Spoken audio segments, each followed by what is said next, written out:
Good morning. It's March the 9th. And today we're going to talk a little more about that second temptation that Jesus faced in the wilderness. The devil comes to him and says, "Oh, throw yourself off the top of the temple. After all, you won't even dash your foot against a stone. He will send his angels to catch you and protect you." We know those two verses because of the hymn that we sing all the time, "On Eagle's Wings." And we sing it mostly at funerals, it seems to me, but we sing it a lot. In some ways, we're doing the same thing that the devil does. He takes it out of context. He flips the verses around. It's actually Psalm 91, verse 11 and 12. He kind of gives it to us in verse 12 and then 11. But the Psalms really, in the history of the church, are read as testaments to Jesus. And so that is how you read that psalm, that Jesus will be protected by God. It doesn't necessarily always mean that the rest of us will get that same benefit.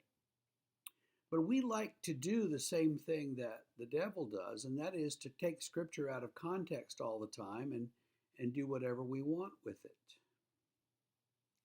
I had a young woman say to me once after a sermon that she was amazed at how many of the lyrics of contemporary Christian songs had made it into the Bible. I said, I kind of wanted to smack her on the side of the head, but I said, maybe it's the other way around. Maybe the Bible's the source of those lyrics. And she went away greatly troubled to think about that. But at any rate, we do tend to misuse the Scripture. For example, somewhere in Amos, God says, "I will give you cleanness of teeth." So we don't have to go to the dentist anymore, right? God is going to take care of our teeth. Except that "I will give you cleanness of teeth" is in a paragraph that's clear that what God is talking about is, as a judgment, the people are going to face a famine. There's not going to be enough food. That's why your teeth will be clean.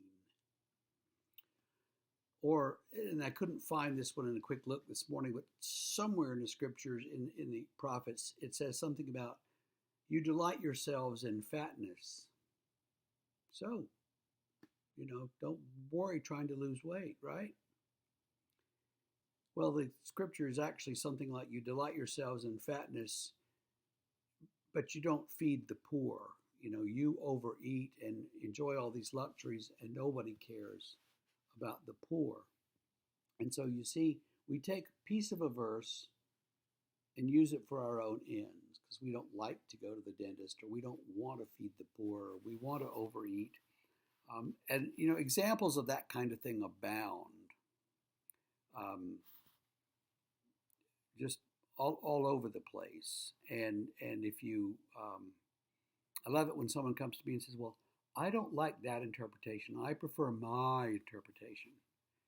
And I always kind of want to say, well, then why did I go to Hebrew class? We learn the languages and we learn to read the scripture the way that the scripture should be read. And people just say, well, my opinion is just as valid as yours. And often, actually, it's not.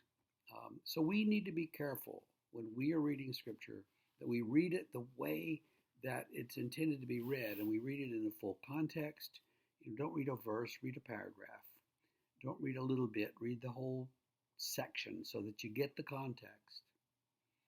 And then if you're going to piece out a lesson, be sure that it actually is consonant with the lesson that the scripture seeks to teach us. And tomorrow we'll talk more about security and what that means for us. Have a good day.